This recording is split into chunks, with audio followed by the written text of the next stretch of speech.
Muy buenas noches, les habla la profesora Adriana Rodríguez. En esta oportunidad vamos a hablar del tema de las sanciones internacionales y vamos a también a tocar el tema el arreglo pacífico de las controversias, pero enmarcado siempre sobre la perspectiva del derecho internacional.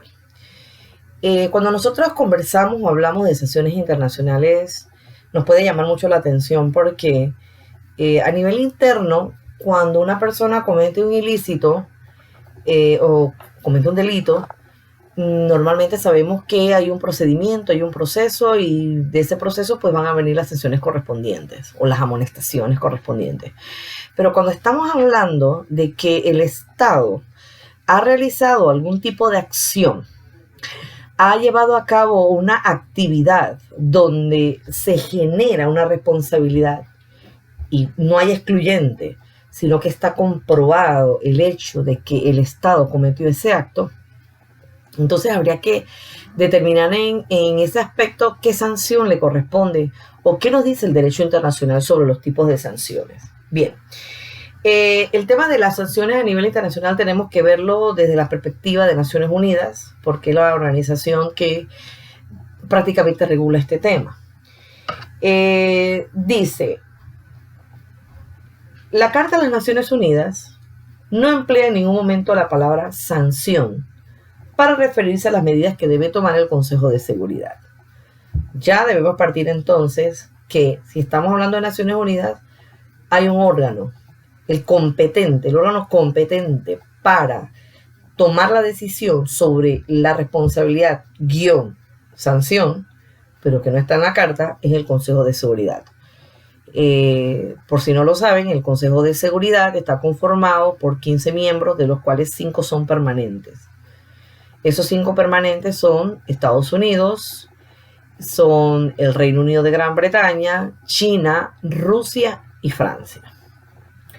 Entonces, se hace referencia a lo siguiente: a medidas concretas incluyendo la interrupción total o parcial de las relaciones económicas, lo que llamamos de pronto un bloqueo económico, ¿no? Y de las comunicaciones ferroviarias, marítimas, aéreas, postales, telegráficas, etc. Ese es podríamos decir que es como, en las excluyentes lo vimos como una contramedida, pero aquí no lo estamos viendo como una contramedida, sino como la aplicación de una sanción que se le está imponiendo a un Estado por no atender las indicaciones de Naciones Unidas. 2. Incluye también esto la ruptura de relaciones diplomáticas. 2. La acción por aire, mar o tierra. 3. De manera general, la Carta solo hace referencia a medidas necesarias para el mantenimiento de la paz y la seguridad internacional y para restaurar el orden internacional. Esto es bien interesante porque el objetivo o la finalidad que busca la Organización de Naciones Unidas está precisamente en sus artículos. Está muy bien establecido en la Carta cuando te dice que ya no es el arreglo pacífico de las controversias, ahora es el mantenimiento de la paz. Bueno, paradójicamente, cuando hablamos de mantenimiento de la paz, si queremos aplicar hoy en día algún tipo de medida, ya las tenemos. Desde las más, podríamos decir las más leves, hasta las más fuertes. Ok. Una de las definiciones dice, incide en este caso, se indica en el contexto ético bajo el cual una sanción es motivo de obediencia para cualquier ley moral o religiosa. Un concepto así podríamos decir que tiene una connotación, pues, un corto ético. Pero también se incide en la ética inherente de una forma de conducta. Otras definiciones se enfocan en el aspecto coercitivo de la sanción. Definitivamente, cuando nosotros pensamos en que se va a establecer una sanción, inmediatamente estamos hablando de alguna medida de coerción, una medida coercitiva. Más claro, una medida de fuerza. De este modo, una sanción es una pena o recompensa expresamente derivada de la observancia o no de una medida legal. Asimismo, se define como una medida militar o económica tomada para persuadir a otro Estado para seguir cierto curso de acción. Normalmente los Estados, ya yo les dije que ellos en la comunidad internacional deben ser respetuosos con los principios generales del derecho. Los principios generales del derecho nos dicen que hay que respetar la igualdad soberana de los estados, la integridad territorial, la libre determinación de los pueblos, la no intervención en los asuntos internos del Estado, la prohibición a la amenaza o al uso de la fuerza. Entonces, ¿qué pasa? Si un Estado realiza una acción que en un momento dado no la cumple, interviene otro Estado, no permite la libre determinación de los pueblos, afecta el espacio territorial de un Estado o el espacio aéreo, ese Estado que está realizando la acción entra en el campo de una actividad ilícita, un acto ilícito. Ya ustedes saben lo que es el acto ilícito. El acto ilícito no es más lo que fundamenta la responsabilidad internacional. Entonces, los demás estados, en este caso, si la comunidad internacional se da cuenta de esto, pueden llevar a cabo algún tipo de acción y pueden decir, mira, vamos a aplicarte una sanción, primero tratar de arreglar el problema pacíficamente, pero otra de las actividades que se pueden realizar es una acción, podríamos decir, más leve. No atiende lo que estamos diciendo, vamos a aplicarte un bloqueo económico. Y empezamos por ahí. Un bloqueo de tipo, miren, la norma es bien clara, lo que establece la Carta de Naciones Unidas, porque te habla la interrupción de las relaciones económicas, y esto se va dando paulatinamente, no es totalmente toda, sino poco a poco para ver si el Estado en alguna de esas indicaciones decide atender a lo que se le está pidiendo. Habla de las comunicaciones. Imagínense cuando a un Estado se le bloquean las comunicaciones de todo tipo, no hay entrada de barcos, no hay aterrizaje de aviones porque se le prohíben las comunicaciones. Habla incluso también de otros medios de comunicación y la ruptura de relaciones diplomáticas. Yo les hablaba en clases anteriores que cuando nosotros hacíamos referencia a la ruptura de relaciones diplomáticas, los estados siempre, si hay algo que ellos protegen mucho o buscan que se respete, se busca que se guarde, que se cuide, es la relación diplomática que él tiene con otro estado. Imagínense, si ya se llega a una ruptura de relaciones diplomáticas, significa que ya estamos prácticamente llegando a las medidas que son un poco más fuertes, ¿no? Ya estamos dando de tomar esas medidas un poco leves, y no son tan leves, porque honestamente, si usted pregunta qué es un bloqueo económico, algún tipo de bloqueo en las comunicaciones, señores, el bloqueo económico significa que a mi país no va a llegar comida, víveres, bienes. ¿Y quién va a terminar sufriendo cuando en un momento dado se decreta ese bloqueo económico? La población. Porque si la comida no llega, si es un país, por ejemplo, que no puede producir y pende mucho de lo que le puedan en un momento dado traer otros países, otros estados o la comunicación que tuviera, entonces empieza a mermar la situación con la población. Y pueden pasar muchas cosas. Que la población obligue al gobierno a atender a las indicaciones internacionales, que la población soporte por tanto tiempo esto, y eso pasó en Irak, o que tan sencillamente pues el gobierno sea consecuente y acceda a atender a las indicaciones que le dice la comunidad internacional, o en este caso Naciones Unidas. Yo les digo algo. Lo que un Estado se le pueda pedir, que se le solicita a razón de un accionar ilícito de él, yo pienso incluso que a veces la Organización de Naciones Unidas es muy consecuente, porque a veces solicita, por decir algo, un Estado que invade otro, le va a solicitar que se ubique en la frontera que originalmente estaba, porque la invasión a otro Estado o la intervención a otro Estado es atentar contra el principio de soberanía o de integridad territorial. Entonces, la organización lo que hace es pide que el Estado se ajuste, cumpla con las normas. ¿Y qué pasa? Eso tampoco es, a veces la comunidad internacional le dice, necesitamos que cumplas esto hoy. Oiga, pasa 6 meses y la comunidad internacional todavía esperando. Y el Estado que no cede, el Estado que no atiende las indicaciones. Imagínense. Entonces,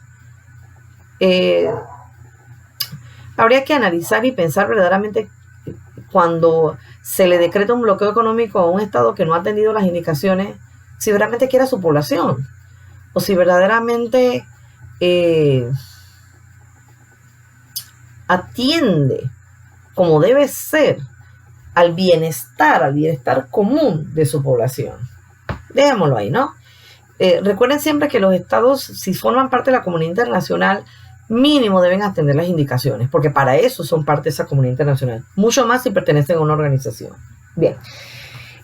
Las sanciones a nivel internacional se han podido establecer desde, y aquí se habla del Pacto de la Liga de Naciones.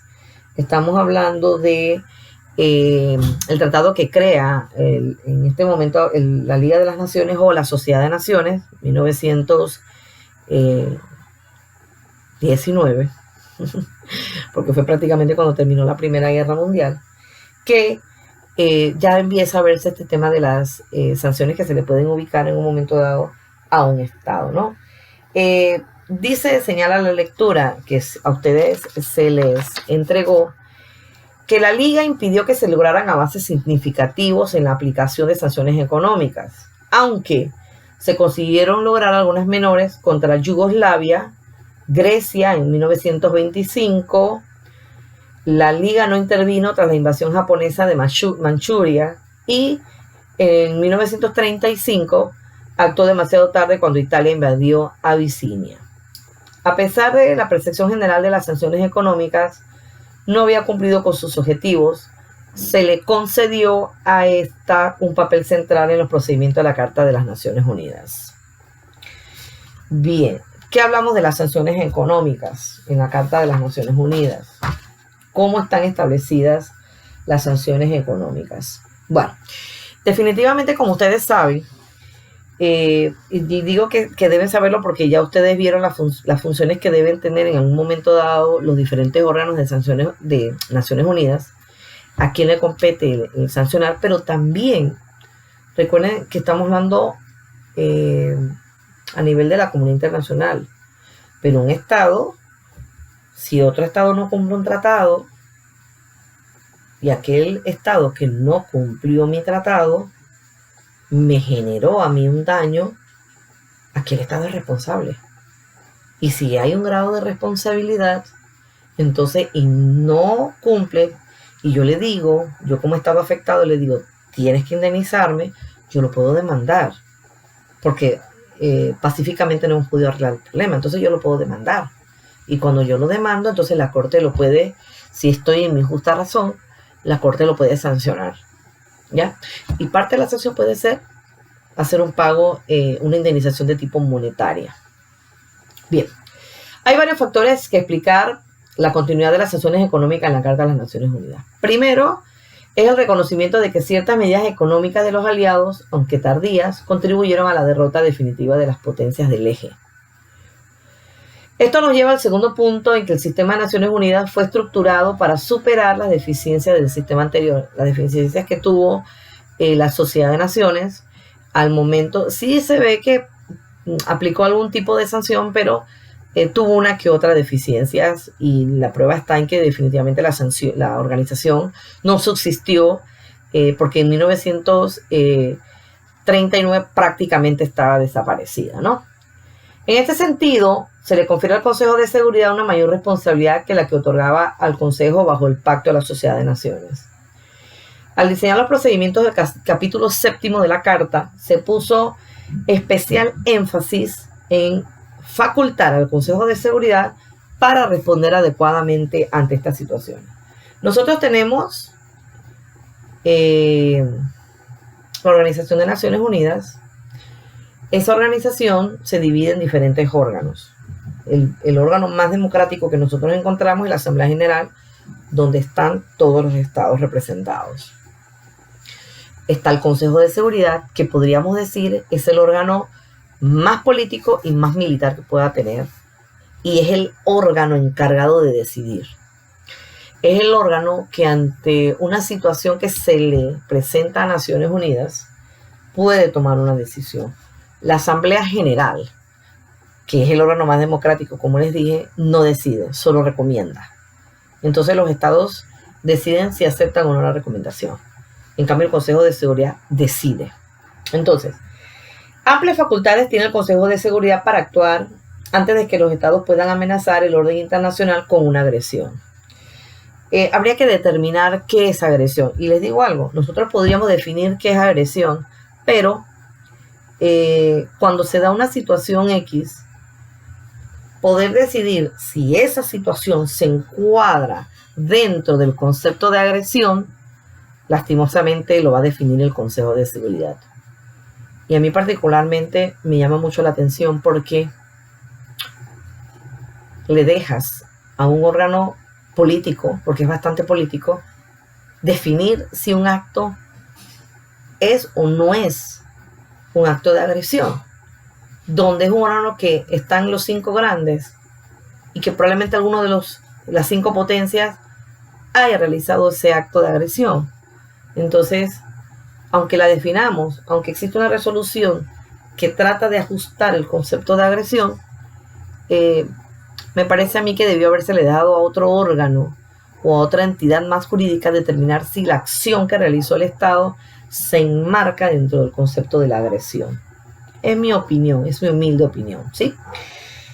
Bien, aparte de las sanciones económicas que establecen, sí se da cierta efectividad con el tema de esas sanciones económicas, porque lo que se busca con esas sanciones es que el Estado se sienta constreñido. Ya dijimos que las sanciones económicas tienen que afectar la parte económica del país. Estamos hablando de un bloqueo económico, de prohibir a los estados que no comercien con ese estado que en un momento dado ha realizado un tipo de actividad o de acción contra otro estado. Lo que se busca en ese momento es presionar al Estado para que acceda a lo que está pidiéndole o se quiere que él haga a raíz de la interrupción o a raíz de la violación a la norma de carácter internacional que ha realizado ese Estado, ¿no? Bien, se han utilizado algunas herramientas de tipo político y comerciales también porque también aparte de un bloqueo económico, también se puede dar un tipo de interrupción en las relaciones diplomáticas. También estamos hablando de una agresión, cuando hablamos del concepto de agresión, que son acciones que puede realizar un Estado, una agresión de tipo cultural o diplomática o económica. Existe una agresión psicológica. Ejemplo, si usted está en su casa y usted escucha que unos helicópteros empiezan a sobrevolar sobre su pueblo o sobre una ciudad, ¿qué pasa con las personas? ¿Entran en pánico o tú quedas pensando qué es lo que sucede? Mucho más si estás en un estado que ha estado siempre con problemas de guerrillas y todas estas historias. Entonces la población entra en pánico y eso es una agresión de tipo psicológica. Y eso se ha hecho. Eso se ha hecho aquí, se ha podido ver a nivel internacional que algún estado lo haya cometido con otro. Si usted quiere saber un poco más de esto, puede revisar, buscar la sentencia de las actividades militares y paramilitares realizadas por Estados Unidos en contra de Nicaragua, la sentencia de 1986. Es una sentencia magnífica que te viene a regular y te viene a tratar todo el tema de la agresión económica y psicológica, para empezar, que realizó Estados Unidos, según la sentencia, contra Nicaragua. Bien, aparte de las sanciones económicas, en la lectura están los principios para la solución de las controversias. Los estados siempre tratan de buscar arreglar pacíficamente sus problemas con otros estados. La última razón que un estado va a utilizar contra otro es la guerra. Eso es lo que no se quiere, definitivamente. La obligación del arreglo pacífico, la Carta lo estipula. La libre elección de los medios para arreglar pacíficamente el problema, también la Carta lo señala. Por ejemplo, cuando dos estados realizan un tratado o varios estados realizan un tratado, ellos al final del tratado pueden señalar las fórmulas en las cuales van a resolver su problema si hay algún contratiempo, si alguno de los estados no quiere cumplir o si alguno de los estados toma una decisión que afecta al otro estado. Eso se llama una cláusula de compromiso o compromisorias. En esa cláusula compromisoria los estados pueden decir, mira, si nosotros hemos hecho un tratado y alguna de las partes no cumple o hay una breve controversia, ellos pueden tomar la decisión que está en la cláusula 1, arreglar el problema de manera pacífica, lo pueden escribir en su tratado, a través de una negociación. Si la negociación no funciona, un arbitraje. Cuando hablan del arbitraje, te pueden decir hacia qué organismo van a ir para que conozca de su arbitraje. Y por último, si ninguna de las dos ha dado efecto, recurrir a la Corte Internacional de Justicia. ¿Sí? Porque los estados pueden hacerlo. Recurrir ante la Corte Internacional, interponer una demanda contra el estado que no ha cumplido y entonces a ver qué resuelve la Corte. Entonces me pueden preguntar, profesor, ¿y si la Corte decide condenar a una de las partes y no cumple? La idea es que cumpla, y para eso son las sanciones. O sea, si un estado se le ha dicho a través de un fallo de la Corte Internacional de Justicia que debe responder, se le ha sancionado y la sanción es, por ejemplo, que tiene que indemnizar y tiene que pagar y no lo ha hecho, pues para eso se buscan los mecanismos de sanciones ya colectivos. O sea, se le dice a la comunidad, ese estado no quiere cumplir, ese estado no ha cumplido con lo que se le está solicitando. Y eso trae a colación una especie de represión contra ese estado que finalmente debe tomar una decisión. Ha pasado que algunos estados a veces han decidido pues cumplir con lo que la comunidad internacional le dice, porque estar como aislado tampoco es una fórmula para ningún estado. Un estado siempre va a necesitar de otros para realizar sus actividades. Bien. Los medios de solución, tenemos los medios políticos o diplomáticos. Uno de ellos es la negociación, y parte de las características de la negociación es que uno, pues una manera de arreglar pacíficamente el problema, ocupa un lugar preferentemente en los instrumentos convencionales. Es la mejor fórmula de arreglar un problema, la negociación. No implica el recurso previo a las negociaciones, ven impuestos por vía consuetudinaria. O sea, no es que porque se ha dado una costumbre o una situación sobre eso, sino que si ya lo tenemos en el tratado, podemos en un momento dado señalar que ante una disyuntiva, ante un problema que se dé con el cumplimiento de un tratado, no vamos a ir a una negociación. Los buenos oficios se le pueden pedir a un estado o varios estados que ellos intervengan, o una personalidad relevante, un presidente de un país, que tengamos claro que ha sido una persona recta en su actuar, que tiene un criterio muy claro, que sabe de las normas internacionales. Se le pide a esa persona que resuelva la controversia, o una organización internacional. Entonces, los buenos oficios se pueden recurrir a 4 entes: un estado, un grupo de estados, una personalidad relevante o una organización internacional. Es bien interesante porque esa persona se le plantea, ustedes podrían decir, profesora, pero esto puede ser mediación o puede ser un arbitraje. No, son los buenos oficios.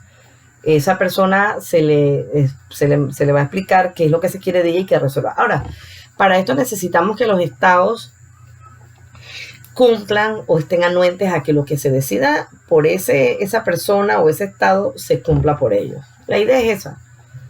No gastar tiempo y no gastar dinero en hacer una negociación o un arbitraje y que al final ninguna de las partes cumpla. Bueno, la mediación es un procedimiento voluntario de gestión o solución de conflictos o toma de decisiones en la que las partes solicitan y aceptan la intervención de un mediador.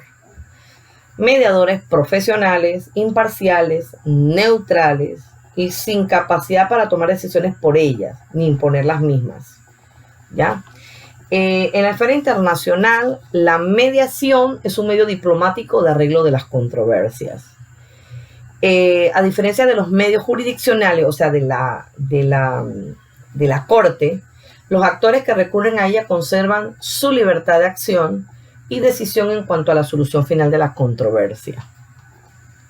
La diferencia de la mediación con los buenos oficios es que el tercero interviene en la negociación y provee una solución a la controversia.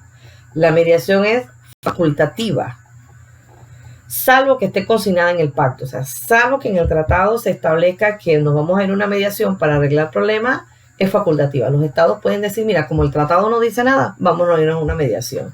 ¿Sí? La mediación puede ser colectiva en medio de las organizaciones internacionales, de acuerdo, o puede ser individual. Tenemos la investigación, que es la intervención de terceros. En este caso, la investigación puede ir un poquito más sobre conocer un poquito sobre qué se da la controversia, qué es lo que la origina, verdaderamente para tratar, es un método encaminado a obtener un conocimiento imparcial y detallado de los hechos. ¿Por qué? Porque cuando usted tiene un proceso, ya sea un proceso interno, un proceso internacional, cada parte va a contar lo que mejor le conviene. Entonces, cada parte puede contar lo que mejor le conviene, pero viene una investigación donde vamos a determinar con las pruebas que se presenten, con las pruebas que el tribunal quiera hacer llegar, verdaderamente cuáles fueron los hechos que se dieron en esa situación, ¿sí? Entonces, esto es bien interesante porque es para conocer un poco más la realidad del asunto, la realidad del problema. Las características, estas comisiones no proponen fórmulas de solución, sino que evitan simplemente un informe. No es obligatorio para las partes y también es un procedimiento facultativo. El conocer o el saber verdaderamente cómo se dan unas situaciones. A mí me parece bien interesante porque, por ejemplo, ahí se dio una gran investigación en la sentencia que yo les estoy citando a ustedes de Nicaragua. Hay un procedimiento muy interesante donde se investigan las pruebas, se toman muchas declaraciones, se hacen llegar informes sobre algunos aspectos que se dieron en torno a esas actividades militares y paramilitares. Es muy interesante. Yo sé que es una sentencia muy larga, tiene más de 200 párrafos, pero ustedes se los recomiendo que se nutran de ella porque es una sentencia que viene a reafirmar también los principios generales del derecho internacional. ¿Ok? La otra forma de arreglar pacíficamente la controversia es la conciliación. Su característica, se considera este procedimiento más avanzado que el de la investigación, ya que la comisión no solo realiza una investigación de los hechos, motivo de la disputa, sino que también sugiere una solución en esa conciliación. Se utiliza con menos frecuencia y si la conciliación fracasa, pues todavía nos queda una más. Miren cuántas fórmulas tenemos para arreglar pacíficamente el problema y no llegar a la guerra. Y les digo algo, todos esos métodos te pueden agarrar de 2 a 5 años para tratar de no ir a una guerra. La última es el arbitraje. En el arbitraje es un litigio, se eligen algunos jueces, siempre van a ser números impares, porque la idea es que la decisión al final no quede 2-2, sino que si son 3, pues se decida lo que establezca la mayoría. Es importante establecer de que lo magnífico sería de que fuera una decisión unánime, aunque todos los jueces a nivel internacional, en el caso por ejemplo de los árbitros, en este caso se llaman árbitros, son muy competentes. Los personajes que se escogen para este tipo de actividades son personas muy competentes. Debe darse, hay algunas fórmulas o modos para someter un conflicto a arbitraje. La primera es un compromiso de arbitraje, el cual puede estar ya establecido en el mismo tratado, que es la cláusula compromisoria, o un tratado general de arbitraje.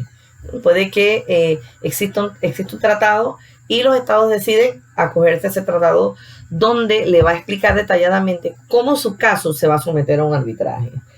Lo ideal en estos casos, por ejemplo, de arbitraje es que las partes cumplan lo que al final decida el árbitro. Al final, cuando se termina con el arbitraje, se dicta una especie de sentencia que en el arbitraje se llama laudo arbitral, ¿sí? Entonces, ese laudo se le debe notificar a las partes y lo ideal, honestamente, es que esas partes atiendan lo que finalmente decida. O sea, si una de las partes incumplió el tratado, estoy hablando de un tema sencillo, una de las partes incumplió un tratado, en el arbitraje se descubrió que esa parte incumplió, se le responsabiliza, se le sanciona y entonces se le notifica y se le dice usted tiene que pagar. Usted tiene que pagar por los daños ocasionados por el incumplimiento de un tratado. Entonces, el capítulo 6 también habla, pues yo se los establezco en la lectura de la Carta de Naciones Unidas, el arreglo pacífico de las controversias, las fórmulas que tienen los diferentes estados para arreglar el problema de una manera pacífica, que en un momento dado, pues lo que se quiere es honestamente evitar un conflicto armado. Eso es lo que se busca con el arreglo pacífico de las controversias. Sobre todo porque cuando se da un conflicto armado, ustedes saben lo que trae como consecuencia. un distanciamiento, el problema de lo que genera una guerra. Uno sabe cuándo empieza, pero no sabe cuándo termina, el agotamiento que se da dentro de los estados, etc. El distanciamiento, la ruptura de relaciones diplomáticas, o sea, es tirar para atrás. Y por supuesto que es normal que se den algunos conflictos entre los estados, porque cuando están haciendo un tratado, los estados pues están muy interesados en la negociación y quieren cumplir, pero si un tratado es aceptado por un gobierno y de pronto viene otro gobierno que no le gusta y no quiere cumplirlo, entonces entramos en problemas. Porque ya no es por gobierno. El tratado cuando se hace por Estado y el Estado es el que tiene que cumplir. Y si viene un gobierno que no le gusta, no le va a importar la responsabilidad en que pueda generar para el Estado. Si quieren escuchar un poquito más sobre temas de tratados, hay un audio mío, un video que yo subí el día de ayer, donde explico muy claramente cómo es la negociación de los tratados. Se los doy como referencia para aquellos que de pronto pues se les ha olvidado o de pronto no tienen claro o tienen algunas dudas sobre la negociación de un tratado hasta su entrada en vigor y su ratificación. Espero que este video les funcione para las explicaciones que tienen y sea de complemento para su lectura. Y esperamos entonces, primero Dios, vernos pronto en nuestra clase virtual. Bendiciones para todos y cuídense mucho. Saludos.